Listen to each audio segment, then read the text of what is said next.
దేశవ్యాప్తంగా తహవూర్ రానా అనే టెర్రరిస్ట్ పేరు మారుమోగిపోతోంది.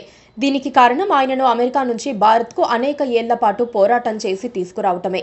ఆయనను తీసుకువస్తున్న కారణంగా ఎలాంటి చర్యలు చేపట్టాలో కేంద్రంలోని పెద్దలు ప్రత్యేకంగా సమావేశం కూడా నిర్వహించారు. తహవూర్ రానా ఎప్పుడూ గతంలో ఇండియాకు రాలేదు, కానీ భారత్లో సృష్టించిన మారణ హోమానికి ప్రధాన కారకుడు. తహవూర్ రానా పాకిస్తాన్ దంపతులకు పుట్టిన కెనడా జాతీయుడు.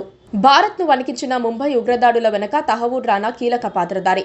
2008 నవంబర్ 26వ తేదీన ముంబైపై లష్కరే తోయిబా ఉగ్రవాదులు విరుచుకుపడ్డారు. Taj Mahal hotel, Oberoi Trident hotel, Cama ఆసుపత్రి, Chhatrapati Shivaji Maharaj terminal, Nariman house, metro cinema, leopard cafe వంటి ప్రాంతాలపై విచక్షణారహితంగా దాడి చేశారు. ఎదురుగా వచ్చిన వారందరినీ కాల్చి చంపేశారు.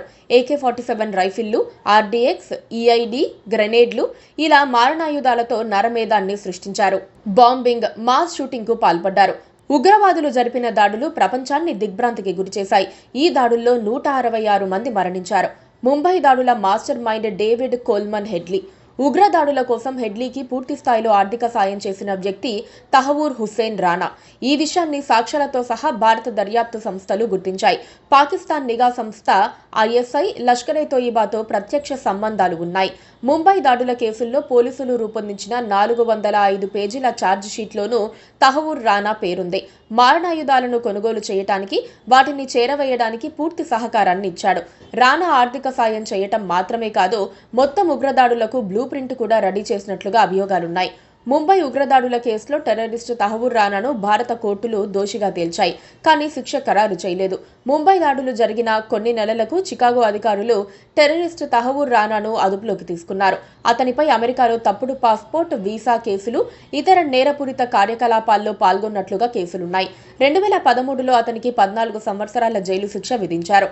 ముంబై దాడుల వ్యవహారంలో ఉగ్రదాడులకు దిగి ప్రత్యక్షంగా దొరికిన కసబ్కు ఉరిశిక్ష విధించారు, అమలు చేశారు.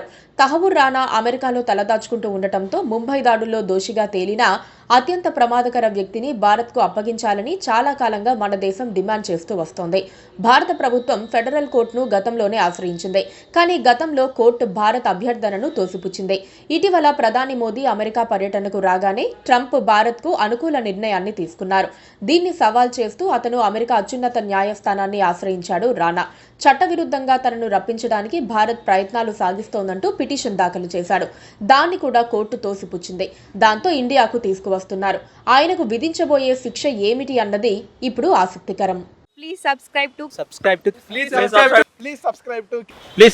KTV Telugu. KTV Telugu. KTV Telugu.